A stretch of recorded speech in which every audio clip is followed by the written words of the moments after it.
चिता जलने के बाद 1 घंटे तक आत्मा शमशान में क्यों खड़ी रहती है? गरुड़ पुराण का रहस्य। जय कृष्ण दोस्तों, मित्रों, जब किसी इंसान की मृत्यु होती है तो उसके घर के बाहर भीड़ लग जाती है, रिश्तेदार जमा हो जाते हैं, रोना धोना मच जाता है और फिर एक अंतिम यात्रा निकलती है।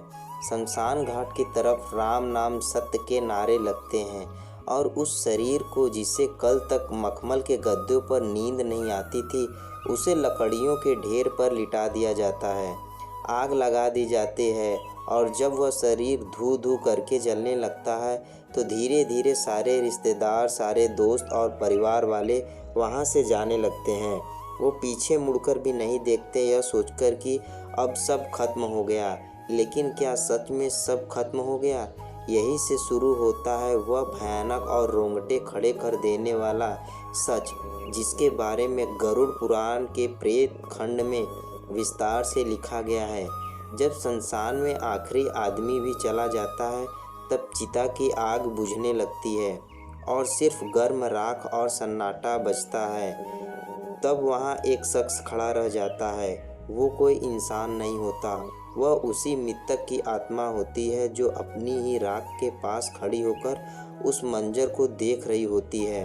जरा सोचिए, वह आत्मा जो कुछ घंटे पहले उस शरीर के अंदर थी, जो उस शरीर को अपना मानती थी, आज वह उस शरीर के राख के ढेर में बदल हुआ देख रही है। उसे विश्वास नहीं होता कि जिस शरीर को उसने पूरी जिंदगी संवारा, खिलाया पिलाया और सुरक्षित रखा, जिस चेहरे को आईने से देखकर उसे गुरूर होता था, वह अब एक मुट्ठी राख बन चुका है।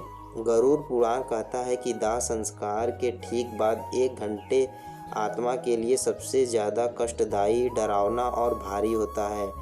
यह वह समय होता है जब आत्मा को पहली बार यह एहसास होता है कि वह अब इस भौतिक दुनिया का हिस्सा नहीं रही।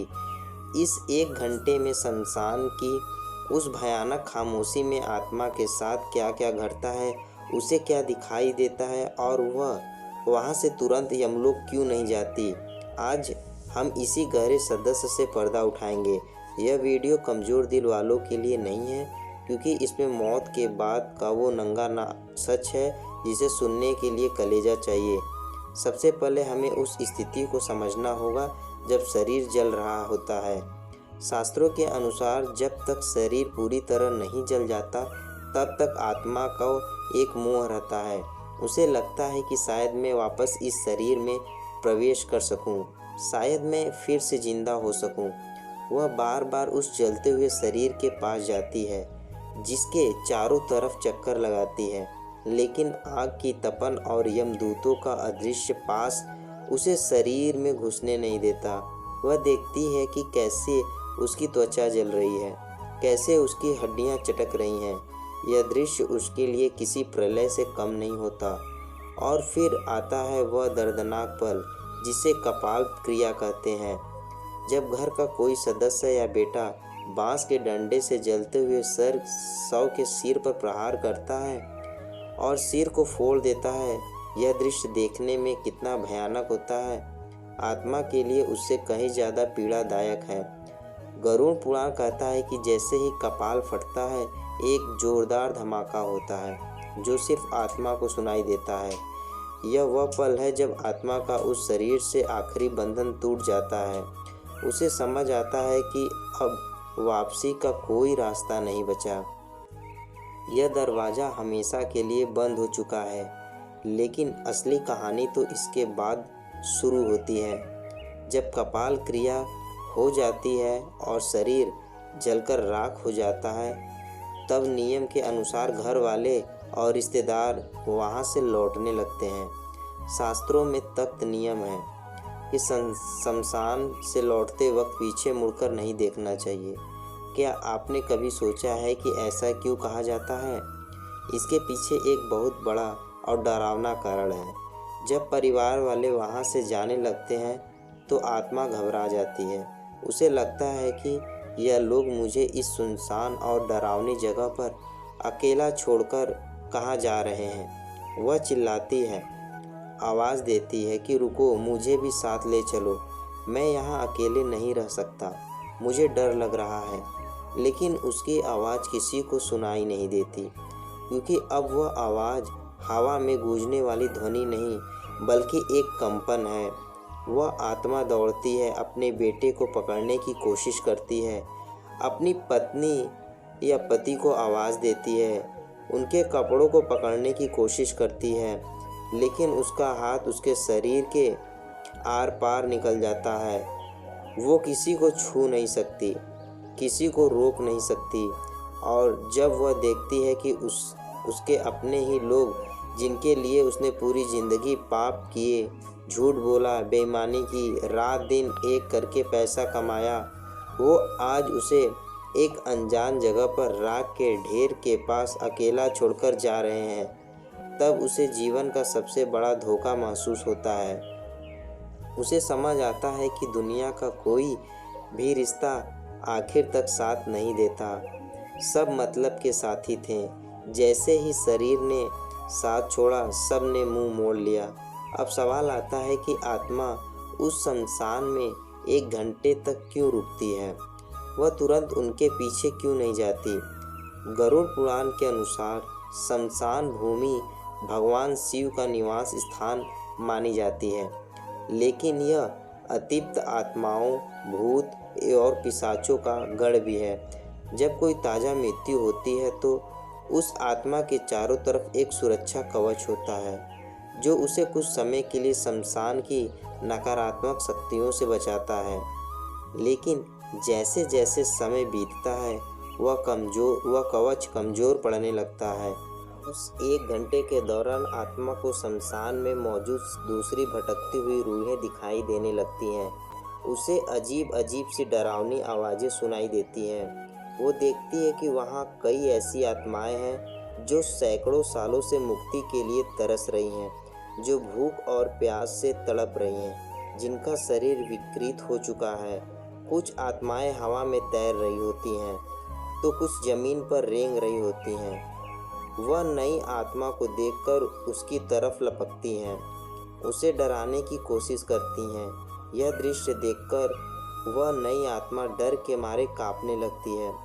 वह छिपने की जगह ढूंढती है, लेकिन शमशान के खुले मैदान में छिपने की कोई जगह नहीं होती।